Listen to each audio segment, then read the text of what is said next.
humble, get this show on the road. As you can see, the Wally wagon I have over here, the chrome gold VW, which I'm hoping is not too blinding for everyone. So yeah, thank you for joining me. I'm here today to have a chat to you about precious metals and securing your wealth with precious metals. So again, thank you for joining. So a little about me. We are independent. We took Knights jewellery, trading as Knights Bullion over in 2017. We had a great 2 years, 3 years. As we know, the economy was strong. People were enjoying themselves. Watches were very good. People were enjoying life. Diamonds and coloured stones were doing very, very well. And of course, we all know what happened in 2020. So yeah, we locked down. We were told to close by the government, which we did, dutifully. Steve and I, my business partner, worked out within a matter of a couple of weeks that this didn't really smell right. We were already kind of clued up to the way the world works to some degree, and we figured it out pretty quickly. So we knew at that time things were going to change dramatically with the economy. You can't lock down the government, the world economy for however long, a month, 3 months, 6 months, a year, without major repercussions in the future. So we knew there was going to be depression, recession, however that may look in the future. So yeah, we knew something was going on. During that time, we got legally recognised as financial services, which means that we dance the legal dance. Strictly speaking, we sell sovereign coins and Britannias, and they're classed as currency. So we opened and stayed open as a currency exchange. And yeah, we had hassle from the police, the environmental health, and the council trying to close us. People were phoning up the council saying Knights are still trading, and we had pushback. But we stood our ground and remained open. So we did our bit. We supported the Light since mid-2021, the Light newspaper, which you can get from the van. And yeah, we've worked well with those guys, and we have had a lot of success helping people secure their wealth. They've called me and we've done business, and yeah, we looked after the community very well. So if you're here and you're one of my clients, thank you for your support. That's been excellent for us. So just a very quick overview. Uses in the modern world for gold. It's used in electronics as a superconductor. It's used in industry. Silver is used a lot more within industry, which is why we see it fluctuates so much compared to gold. It's used in batteries, your mobile phones, laptops, anything you see here, to one degree or another, relies on silver as a conduit for the power. It has a future, I believe, within industry. So, silver is a good asset to have for a long-term store of value, and it is used heavily within the economy.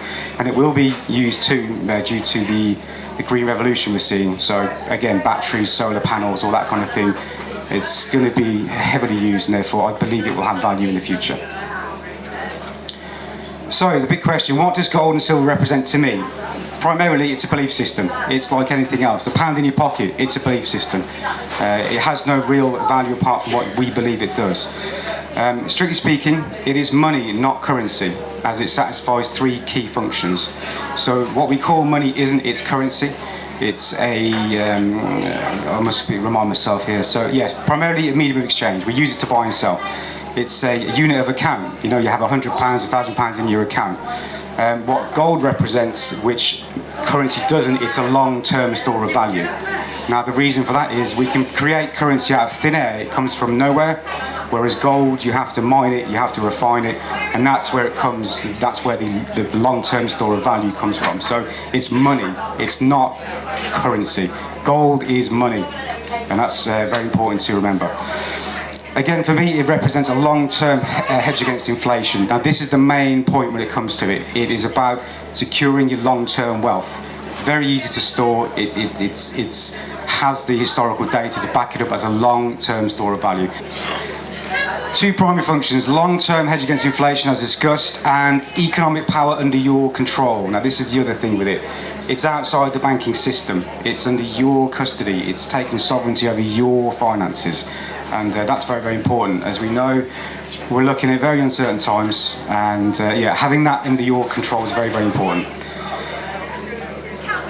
Yeah, a trusted tradable asset should the economy fail under catastrophic or extreme circumstances. So if the worst comes to worst, so we see, power going down and all that kind of stuff, which the WF are talking about, cyber attacks and all that kind of nonsense, it's something that's under your control. You have sovereignty. An option in complex and uncertain times when we're not sure what's going to happen. And again, looking at historical data. Hello. Of course, yeah. So let's say shit hits the fan. Yep. Shit hits the fan. You can't get your money out of the bank. Can't get money out of the bank. You've run out of cash, you've had a couple of run out. Yep. You need to go to the shop and buy some food. Yep. Support your family, whatever. Yep. What do you do with this gold? You go, hey, I've got a bottle of gold. No. So that's where silver would come into it. Traditionally, silver's been used to trade rather than gold. Gold is the long-term store of value, where if the economy fails, you put your gold back into that economy. Silver would be the tradable asset, historically speaking. Even just this doesn't sound like a dumb question. Even if you had silver, Yep. you go to your supermarket. I'm thinking very basic, but Yep. if the shit hits the fan and you can't get food, Yep. that's going to be a survival. Yep. How do you trade in your silver and gold to say, I want to buy some food? I would look at it more as like a farmer's market kind of scenario. But Tesco's is going to be knackered. They shouldn't be. The shelves will be bare. People would have just looted those places in my kind of scenario in that regard. So it'd be more communities who grow organic veg, that kind of thing. We're looking into a project. I've sat to a couple of guys. I'm going to be approaching organic farmers and maybe looking to get silver into their kind of system, so to speak. So yeah, it'll be more the local farmers, growers, that kind of thing. He'll be more tuned into silver as a medium of exchange in that scenario. So yeah, thank you. Some terminology which is very important to know when looking into precious metals. So this is the information which is very important for you to. You're narrowing the gap between yourself and the broker, and that's important. So the more you know, the better your rate, and the more you're going to be savvy. So the LBMA, the London Bullion Market Association, now these are the guys who fix the price of gold. It's around 150 organisations across the world, from miners, refiners, brinks who transport, insurance companies who insure the value of the metals in transport, all that kind of thing. 150 organisations, corporations who fix the price of gold, and they agree what it is in dollar value. Spot. Now the spot rate is something you'll hear, essentially is the 100% value of gold on the open market. So spot equals 100%. The fix is dictated by the old Rothschild office in London, still dictates the fix of gold, the price of gold, every day. It's an AM and a PM, Monday to Friday, and they publish this information so the world markets can trade gold on a fix. Proof bars and cash bars. So proof bars essentially come with a packet which has an assay note. An assay is a proof of quality. And an assayer will be like a Swiss gentleman who signs off the quality of the gold for your product. So how do they create the fix then? Is that like a fixed percentage, or what is the margin between the spot and the fix, and how is it kind of established? Yeah, so the fix is dictated again by the old Rothschild office, and that could be debated, but that's where it's done from. I'm not saying it's the Rothschilds, but it happens to be the old Rothschild office. So essentially, they control so much of the wealth of the gold that they can dictate the currency price. So they're not actually dictating the price of gold, it's the currency value that they are dictating in all currencies.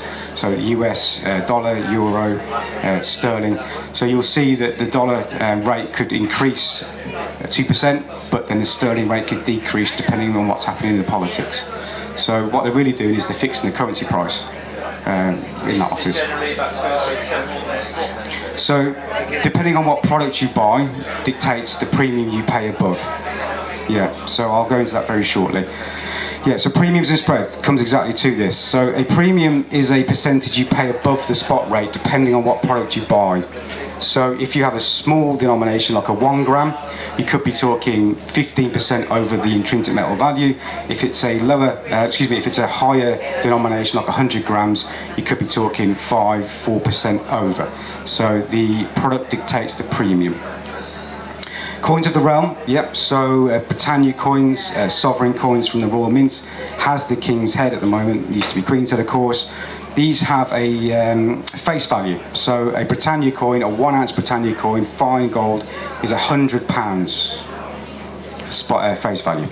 Yeah, so essentially you can use this to pay your taxes. You can't go to Tesco and use it, but you could go, and if gold dropped to zero tomorrow, your Britannia coin is still worth £100. And because of its class, because it's classed as currency, it's capital gains tax free when you sell back into market. The bars are not. They are capital gains tax applicable. So bonds and ETFs versus physical, so exchange traded funds. So you can go and you can buy bonds on the market for 1/4% or 0.5% over the spot value, but these are not in your pocket. These aren't in physical form. And there are more bonds in existence with gold and silver than there is physical gold to back them up.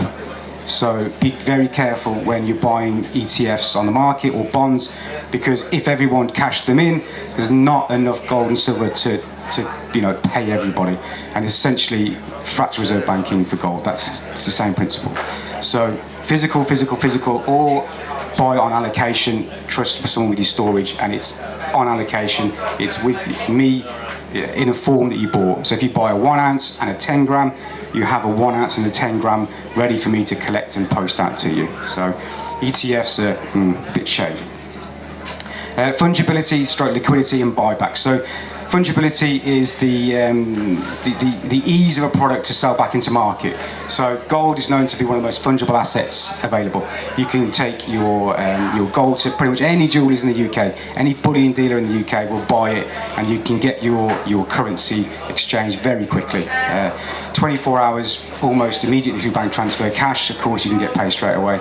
But if you're selling a house, of course, this can take months to do, lots of paperwork, so not a liquid asset, not very fungible. Gold's highly fungible. So talking about the times, if you come to me with, say, £5,000-10,000 worth of gold, I can pay you instantly. If it's, say, 50 to 100, could be 24 hours, but I've done payments up to 300,000 in 48 hours, so very quick to get your money out. So denominations and purity. Silver bars come in a number of sizes. The largest I know of is 30 kilos. They're very hard to get, but I can supply 5 kilo silver bars, 1 kilo, half kilo, quarter kilo, and 100 grams. Silver coins, our core range is an ounce, although I would love to have a smaller denomination of silver, but we sell silver coins in 1 ounce sizes. But we also supply grain as well. So grain, if you can imagine a big sieve, you pour silver through the sieve into a barrel of water, and you have this casting grain, which is from a fifth of a gram through to 2 grams in size. And that's a very good tradable asset. That's something to consider.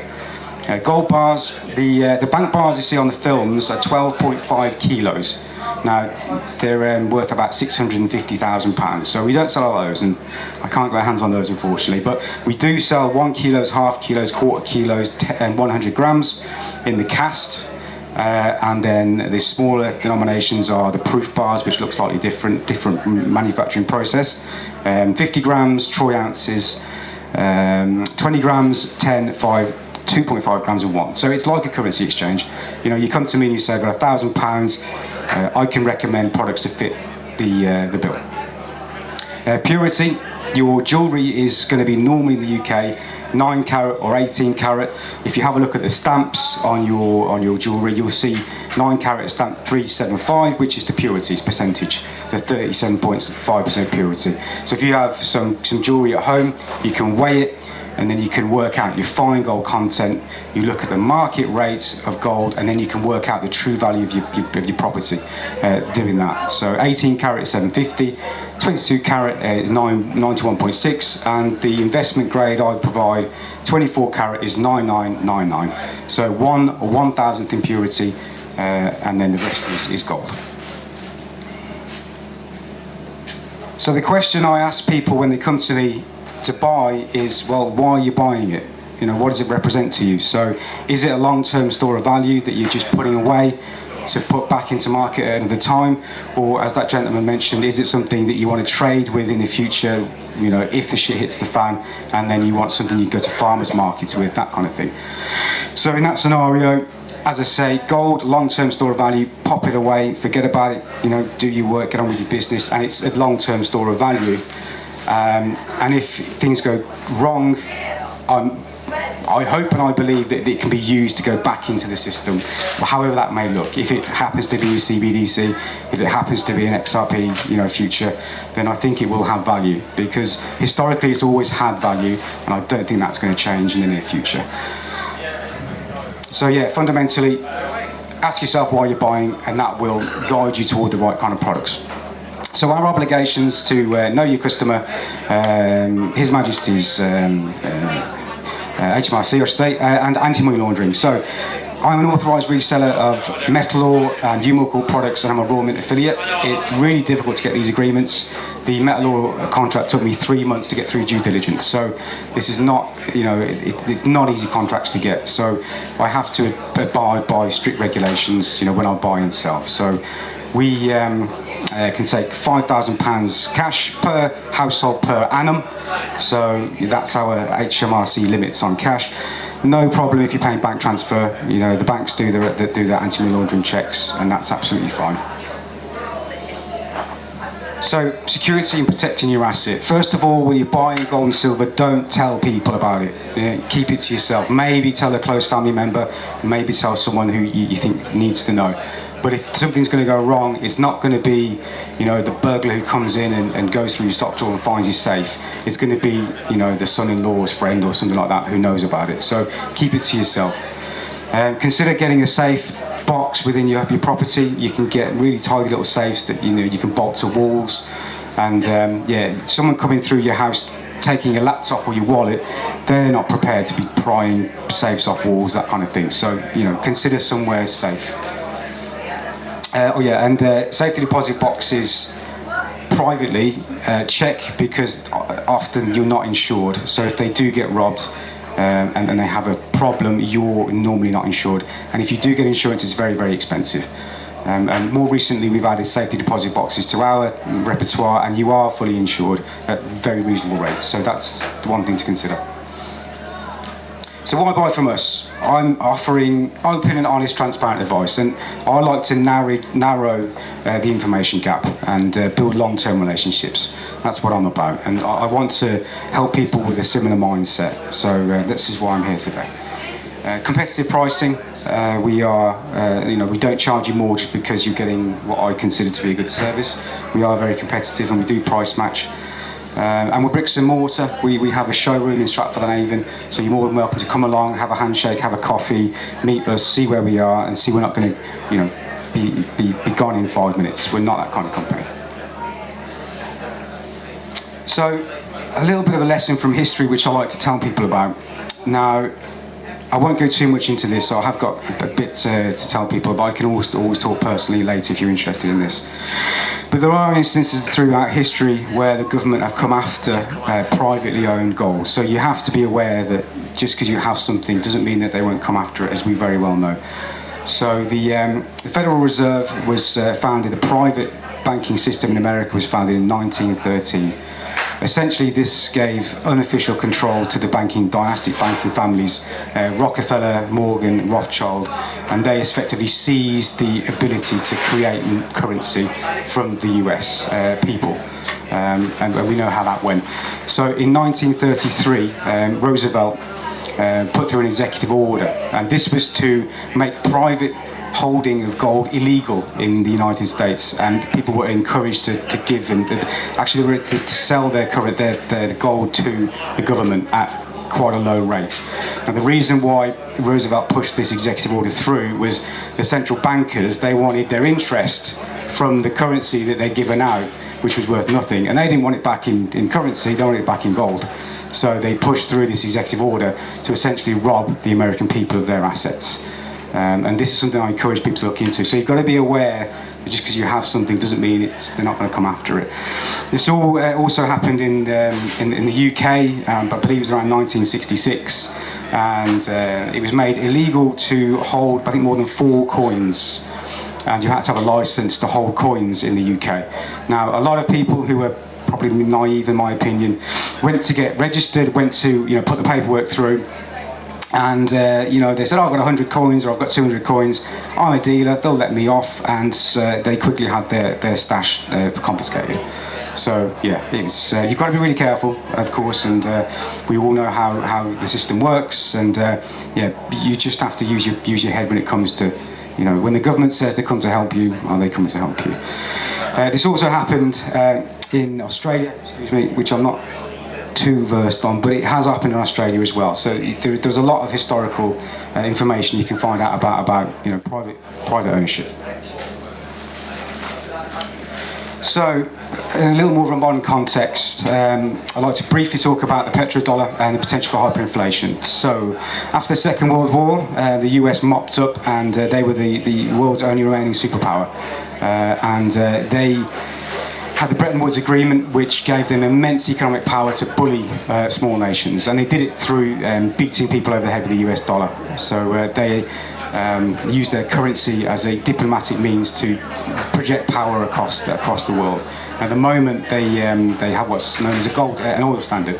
So we came off a gold standard in 1971, where the currency used to be attached to gold, and you could say, right, my £10 is worth, I don't know what the ratio would be, but you could actually trade your currency in for gold because it was a gold-backed currency. We came off a gold standard in 1971 through Richard Nixon, and it was after the fall of it was Vietnam essentially, that broke America. And the rumour was there was steamboats going across the Pacific full of US dollars from Southeast Asia, and they wanted their gold for currency. And Richard Nixon put in a temporary clause to come off the gold standard, and that lasted until today. It was in 1973 where good old Henry Kissinger did a deal with the Saudis, and then we had an oil-backed currency, which is why we see the US dollar as the Saudis will only sell oil in dollars. So you have to buy dollars to buy oil. Now, as a nation state, if I'm, Democratic Republic of Congo or someone like that, and I piss off the Americans, they say, whoa, we're not going to sell you dollars, you can't buy oil. Uprisings come through the political means, because no one's got any food or fuel. So the US petrodollar has been used to effectively manipulate world politics. And we are potentially seeing that coming to an end over the next 10, 15, 20 years. You may have heard of the BRICS organisation. So this is Brazil, Russia, India, China, South Africa.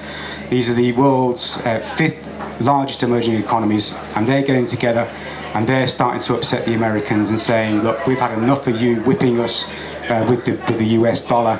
We're sick of you printing money out of thin air, and then you're decreasing the value of our reserves, our currency reserves. So people have had enough of the US just printing money and devaluing their reserves. So the BRICS is something you should probably have a look into, and this is going to give you an idea of what the future may look like in the next 10 or 15 years. I'm not saying it's going to work, but BRICS are talking about a 20% gold-backed currency, which they can use to trade within these developing nations. Saudi Arabia and Iran are rumoured to be coming in as well, which would really upset the Americans because, of course, the Saudis provide all of the gold, the oil. So that's something to look into. Have a look into that. So more recent developments. This year we saw the collapse of Silicon Valley Bank to the tune of $209 billion. That's the third biggest banking collapse in US history. We saw two subsequent failures for less amount, but I believe it was so 209 billion, 110 billion, and around 100 billion for the third. So from the, beg your pardon. So gold increased during this period 11%, in around about a month, due to the failures of the banking system, due to people pulling their money out of more traditional, more risky investments, and they went to the safe haven. So during economic uncertainty, the banks, they put it into gold. This is what the central banks do. BRICS, I've touched on briefly earlier. Have a look into the BRICS.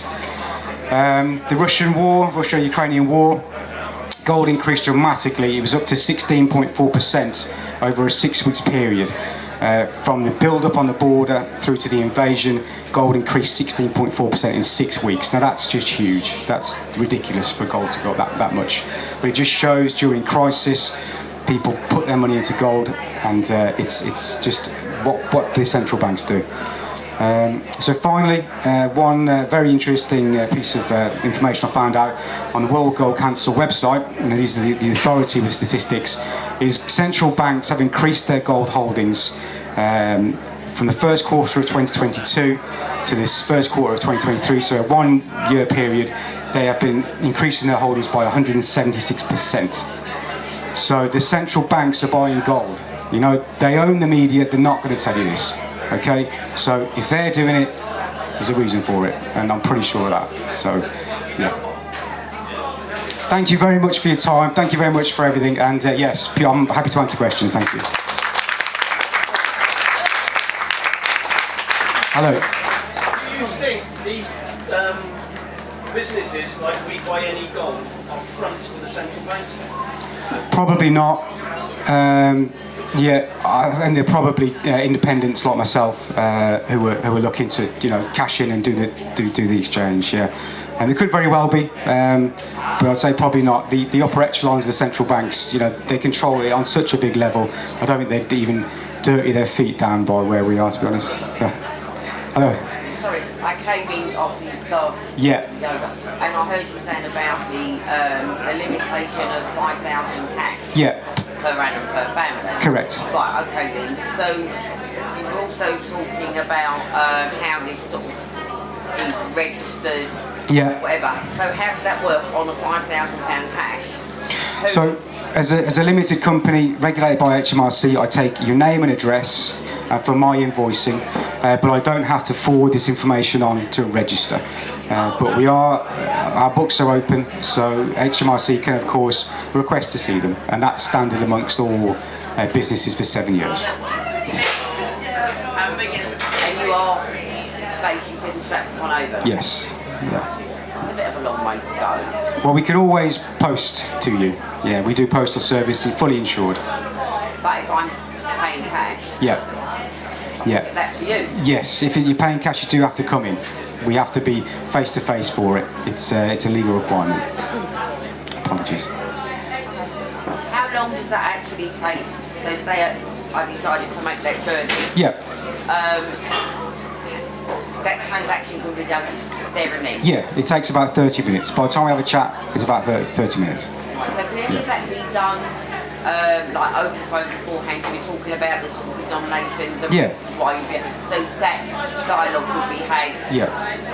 Yeah, I'm happy with that. Yeah, we'll have a chat, we'll work out what's good for you. I can make sure I have it available. You can come up and have a nice bit of lunch. So if I wanted to, I could have a chat with you today about things and then go away and think about it. Yeah. Contact you if I want to Sure. go down that route. Absolutely. I Yeah. will do. Thank you. Thank you. Hello.